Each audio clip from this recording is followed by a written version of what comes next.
ఏంటి అసలు ఈ కోర్టు నోటీస్ని ఏ రకంగా చూడాలి? మా దగ్గర మామూలుగా వచ్చే 41 CRPC నోటీస్ లాగా చూడాలా, లేకపోతే ఛార్జ్ షీట్లో పేరు వచ్చింది ఏం కాదు బెయిల్ తెచ్చేసుకోవచ్చు అన్నట్టుగా ధీమాగా ఉండొచ్చా? ఏంటి అసలు ఈ కేసు ఏంటి? ఇది ఫస్ట్ గ్రాండ్ జ్యూరీ ఇన్వెస్టిగేషన్ ఉంటుందండి మా దగ్గర. గ్రాండ్ జ్యూరీ ఇన్వెస్టిగేషన్ అయినప్పుడు ఏమైందంటే ఫస్ట్ ఏం చేస్తారు, ఏదైనా ఇన్ఫర్మేషన్ వస్తుంది ప్రాసిక్యూటర్కు, ఏదో తప్పు జరిగింది, ఏదో అన్యాయం జరుగుతుందని ఇన్ఫర్మేషన్ వస్తుంది. వాళ్ళు ఏమంటారు, పోలీసు వాళ్ళని కానీ ఆ ఇన్వెస్టిగేషన్ అథారిటీస్ని కానీ కొద్దిగా డీటెయిల్ ఇవ్వమంటారు. ఇచ్చిన తర్వాత వీళ్ళు ఏం చేస్తారు, కోర్టుకు పోతారు. చక్కగా ఫెడరల్ కోర్టుకు పోతారు. కోర్టు, ఎందుకంటే పోలీస్ సిస్టమ్ వేరే, కోర్టు సిస్టమ్ వేరే.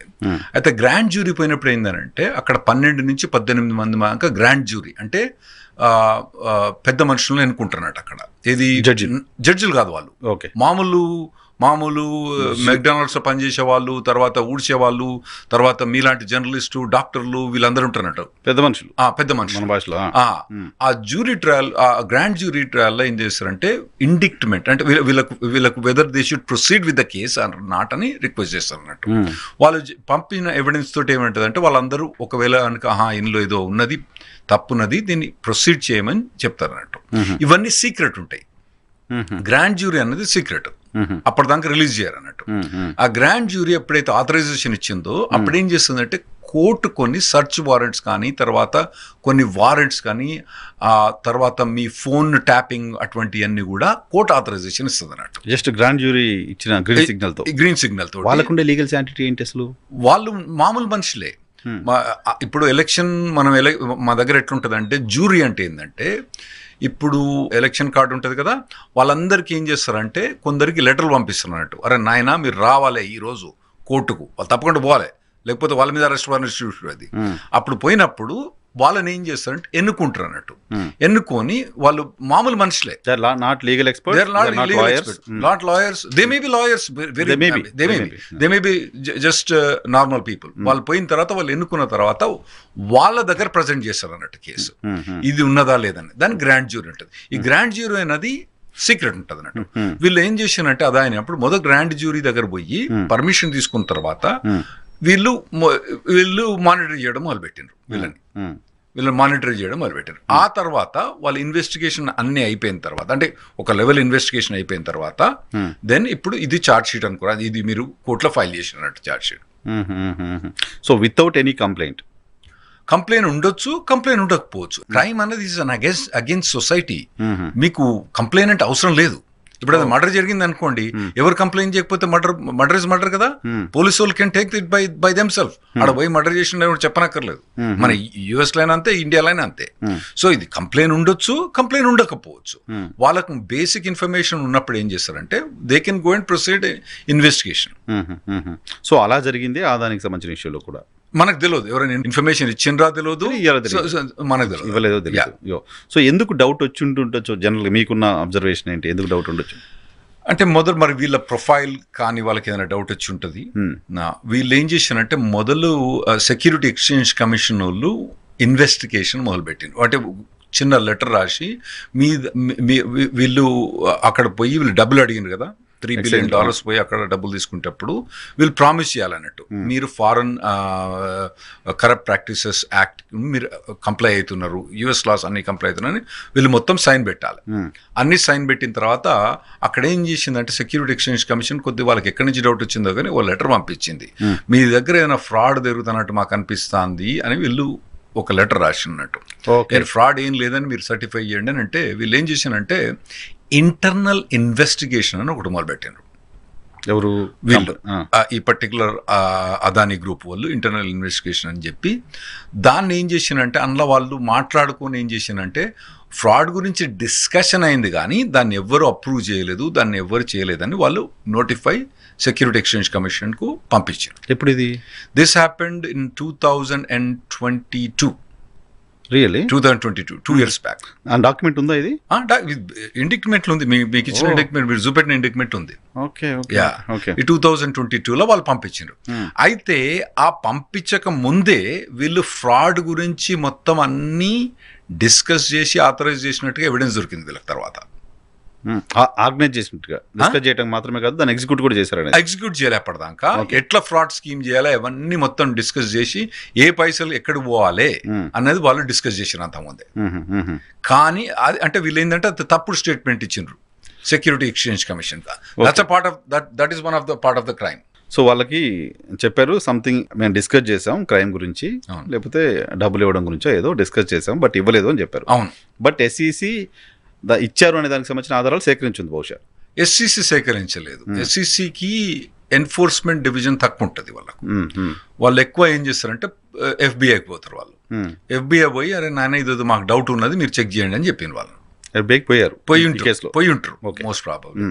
ఎఫ్బిఐ దీన్ని టేకప్ చేసుకుంది కేసు. వాళ్ళ ఇన్వెస్టిగేషన్ మొదలుపెట్టి గ్రాండ్ జ్యూరీ పోయి గ్రాండ్ జ్యూరీ నుంచి అప్రూవల్ అంటే జడ్జి దగ్గర నుంచి అప్రూవల్ తీసుకున్నారు. ఈ కంపెనీ మీద మేము ఇన్వెస్టిగేట్ చేస్తాను, ఈ పర్టికులర్ ఇండివిజువల్ మాకు కొద్ది ఇన్ఫర్మేషన్ ఉందంటే వాళ్ళు అప్పుడు గ్రాండ్ జ్యూరీ ఇండైట్మెంట్ ఇచ్చింది. ఆ ఇండైట్మెంట్ అన్నది అప్పటికి అదాని గ్రూప్ వాళ్ళకి తెలియదు అన్నట్టు. సీక్రెట్ ఉంటుంది కాబట్టి తెలియదు, అది అప్పటిదాకా తెలియదు. ఎస్సీసీ నార్మల్గా పంపిస్తూనే ఉంటుంది లెటర్లు, నువ్వు తప్ప ఏం చేసినావా ఏం చేయలేదా అంటే వీళ్ళు నార్మల్గా అది పెద్ద సీరియస్ మ్యాటర్ ఏం కాదు, మన పాస్పోర్ట్ ఎంక్వైరీ లాగా నడుస్తుంది. వెరీ సిమిలర్, అందులో ఏముండదు అందులో పెద్దగా.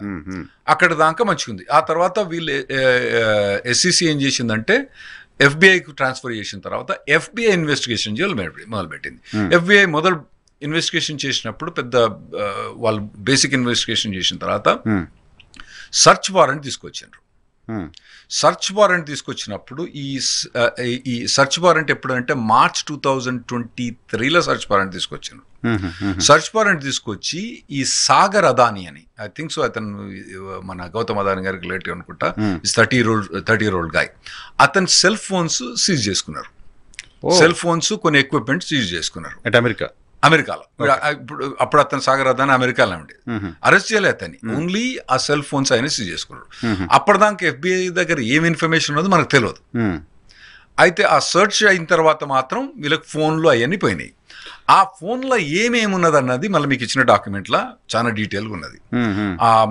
ఆ బ్రైబ్స్ ఎట్లా డిస్కస్ చేసిండ్రు, పర్ కిలోవాట్కు ఏ స్టేట్కు ఎంత పోతుంది అని చెప్పి వాళ్ళు క్లియర్ డిస్కస్ చేసిండ్రు ఆ వాట్సాప్ మెసేజ్లలో. సో వాట్సాప్ అంతా కూడా గ్రాప్ చేసిండ్రు. వాట్సాప్ మీరు ఒకటేంటంటే వాట్సాప్ డిలీట్ చేసినా డిలీట్ కాదు, అది అట్లే ఉంటుంది, ఎటు పోదు అది. సో డిలీట్ చేసినంత మాత్రాన డిలీట్ కాదు అన్నట్టు. ఆ మెసేజెస్ అన్ని వాళ్ళు మొత్తం లాగి తీసుకొచ్చి పెట్టినట్టు. ఏ పర్సన్కు ఎంత డిస్క్లోజ్ చేసిండ్రు, ఎప్పుడు మీటింగ్ అయింది. మీకు సింపుల్గా చెప్పాలంటే డేట్స్ ఇచ్చిండ్రు వాళ్ళు మొత్తం. ఇప్పుడు మన ఆంధ్రప్రదేశ్ గవర్నమెంట్ ఉంది కదా, ఆ టైంలో ఆంధ్రప్రదేశ్ గవర్నమెంట్ వాళ్ళు ఏమంటే గవర్నమెంట్ అఫీషియల్ నెంబర్ 1 అన్నారు. నెంబర్ 1 అంటే అందులో మనకు తెలియదు నెంబర్ 1 అనేది ఎవరు, ఎందుకంటే వాళ్ళకు క్లియర్గా ఇండికేషన్ ఉందో లేదో ఉన్నా కానీ వాళ్ళకి అనవసరం అది. ఎందుకంటే గవర్నమెంట్ అఫీషియల్ నెంబర్ 1 మీద వాళ్ళు టార్గెట్ చేయరు, వాళ్ళని పోయి అరెస్ట్ చేయరు, వాళ్ళ మీద అరెస్ట్ వారెంట్ రాదు. ఎందుకంటే they are not subject to the US loss.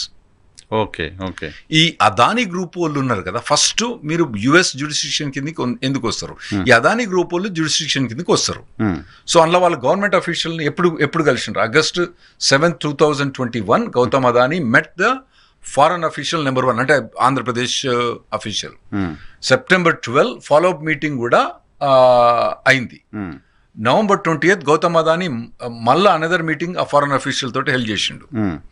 December అట్లా అన్ని డీటెయిల్ ఇచ్చినట్టు వాళ్ళు. అట్లా మరి ఆ సెల్ ఫోన్లు వచ్చినాయా లేదా వేరే కంప్యూటర్ కానీ వేరే ఇన్ఫర్మేషన్ వచ్చిందా అది వాళ్ళు డీప్గా పోతే తెలుస్తుంది మనకు.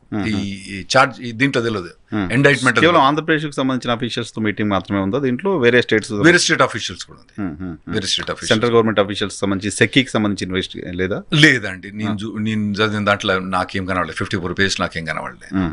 వాళ్ళ ఓన్లీ అదర్ స్టేట్స్ గురించే మాట్లాడాను కానీ సెంట్రల్ గవర్నమెంట్ గురించే మాట్లాడలేదు. ఈ ఒప్పందం సెకీతో అయింది. సెకీకి సంబంధించిన డిస్కషన్ లేదు ఇక్కడ.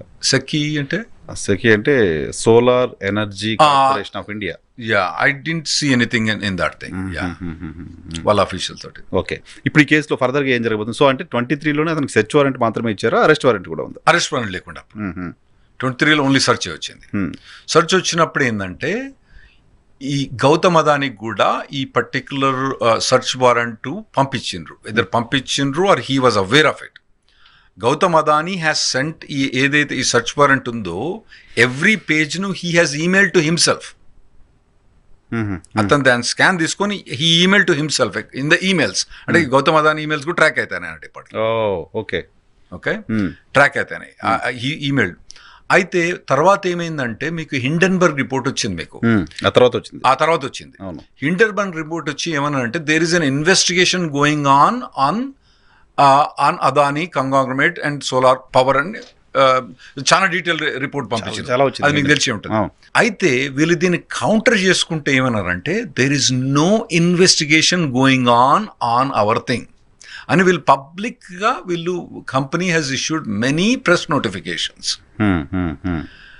అయితే according to the US laws ఏంటంటే నీ దగ్గర ఒకవేళ ఇన్వెస్టిగేషన్ అవుతున్నప్పుడు నువ్వు పబ్లిక్ నోటిఫికేషన్, నాకు ఇన్వెస్టిగేషన్ ఏమీ జరగలేదని నువ్వు నోటిఫికేషన్ ఇచ్చినప్పుడు you are misinforming the investors. Okay, investors, that is a crime by itself. Okay, that is another crime. That is another crime. That is another crime. You're very right. That's another crime. అయితే వీళ్ళు many times they have issued a statement. Every time they issued a statement, that's a crime.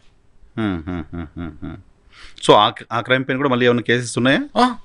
Okay, that's one of the part of the మీకు ఇచ్చిన దాంట్లో indictment లా that's one of the things that was been clearly discussed. వీళ్ళు press statements ఇచ్చిండ్రు, Hindenburg report అని చెప్పలే వాళ్ళు, one of the major channel has issued అని చెప్పింది కానీ ఆ పేర్లు అని చెప్పలేదు అందులో. కానీ 23లో సెర్చ్ వారెంట్ వచ్చినప్పుడు అదానీస్ వైపు నుంచి ప్రివెన్షనో లేకపోతే ఆ కేసు నుంచి బయటపడే ప్రయత్నమో, ఆ కేసులో ఏం లేదని చెప్పే ప్రయత్నం అసలు ఏం జరగలేదా? నేను చూసినండి ఇండైట్మెంట్ చదివినా, నేను కూడా పనిచేసిన కదా డిఫెన్స్ లాయర్ గా. They are really arrogant. I don't know, their lawyer is a very stupid guy of not advising him. Adani's lawyer. Or these guys are very super arrogant. They did not understand what US laws are. Completely asalu vallu they ignored it. They just didn't know what they were doing. వాళ్ళకి అసలు advise ఎవరు ఇచ్చిన నాకు అర్థం కాదు, అంత ఆరోగెన్స్కి ఎట్లా పోయినా నాకు అర్థం కాలేదండి. ఇండియా చట్టాలాగే ఉంటాయి అనుకుంటున్నాం మరి. కానీ అంత ఇంటర్నేషనల్ కంపెనీ చాలా దేశాల్లో వ్యాపారాలు చేస్తుంటుంది, అంత అవేర్నెస్ లేకుండా ఎందుకున్నారు వాళ్ళు? I don't know. క్లియర్ గా మీకు FBI వచ్చి సర్చ్ వారెంట్ వచ్చి మీ సెల్ ఫోన్ పోయినప్పుడు సెల్ ఫోన్ లో వాట్సాప్ లో ఏమున్నదో చెప్పలేరా మీరు? అది డిస్కస్ చేయలేరా? ఫారెన్ కరప్షన్ యాక్ట్ వైలేట్ చేసినట్టుగా అందులో ఉన్నదని ఒక మీకు తెలుసు. I don't know how arrogant these fellows were. Ignorant, arrogant or foolish, I don't know. They should fire their lawyer and put them in malpractice. Whoever criminal lawyer, they advise them. దీని తర్వాత ఏం జరగబోతుంది? ఇప్పుడు ఏం చేస్తారంటే right now there will be issuing the arrest warrant for this 8 people. Arrest warrant ఎవరు కూడా అంటే ఇందులో చాలా మంది కూడా లేరు కదా, అక్కడ ఇండియాలో ఉన్నారు కాబట్టి అరెస్ట్ వారెంట్ ఎగ్జిక్యూట్ చేయడానికి ఏం చేస్తారంటే అక్కడ స్టేట్ డిపార్ట్మెంట్ పోయి మన ఇండియన్ కాన్సులేట్కు పంపిస్తుందండి. That we got this Indian consulate arrest warrant అని. దాన్ని ఇంటర్పోల్ కూడా పంపించేస్తుంది. ఇంటర్పోల్ పంపిస్తే వీళ్ళు ఎక్కడ ట్రావెల్ చేసినా కూడా పట్టుకోమని చెప్పి they are accused. They are still accused. Crime ఇంకా కన్ఫర్మ్ అవ్వాలి. No, of course once they are punished it's a crime. But once the warrant gets issued, is right, then you're upstanding practically. Is right. So then you will be caught anywhere, they can get a hold of you. So there is a chance that the Indian government may drag the arrest warrant and may or may not arrest them and give them to the US authorities.